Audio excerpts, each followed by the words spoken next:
প্রধান নির্বাচন কমিশনারের সঙ্গে কিছুক্ষণের মধ্যে বৈঠকে বসবেন গণ অধিকার পরিষদের নেতারা। বিকাল ৩টায় রাজধানীর আগারগাঁওয়ের নির্বাচন ভবনে এই বৈঠক অনুষ্ঠিত হবে। এই মুহূর্তে নির্বাচন কমিশনে আছেন সহকর্মী আবু সাইদ অপু, আমরা যুক্ত হচ্ছি তার সাথে। অপু, নির্বাচন কমিশনের সাথে রাজনৈতিক দলগুলোর বৈঠকের বিষয়ে আর কি তথ্য আছে আপনার কাছে জানাবেন?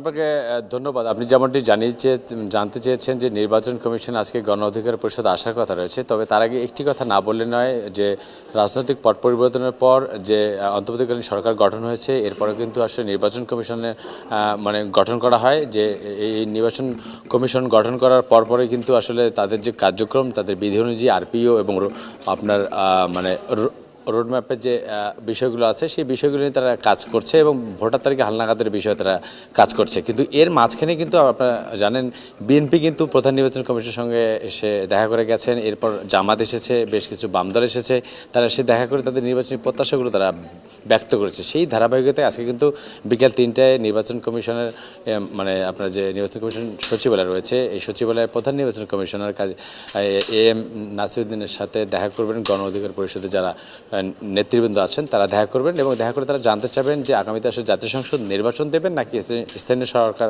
নির্বাচনের দিকে হাঁটবেন এবং তাদের কি পরামর্শ রয়েছে বা কমিশন কি বলছেন বা কমিশন কতটুকু প্রস্তুত এই নির্বাচন অনুষ্ঠানের ক্ষেত্রে এবং ফ্রি ফেয়ার ক্রেডিবল ইলেকশনটা আসলে কীভাবে দেওয়া সম্ভব সেই বিষয় নিয়ে আসলে তারা কথা বলবেন। এবং কথা বলার পরে যখন গণমাধ্যম কর্মীদের সাথে কথা বলবেন তখন হয়তো আমরা নিশ্চিত করে বলতে পারবো যে গণ অধিকার পরিষদের সাথে আসলে কী ধরনের আলোচনা হয়েছে প্রধান নির্বাচন কমিশনের সঙ্গে এবং যে পূর্ণাঙ্গ যে কমিশন ছিল তাদের সঙ্গে কী ধরনের মতামত ব্যক্ত হয়েছে সেই বিষয়টা আমরা পরবর্তী সংবাদে যুক্ত হয়ে জানতে পারবো।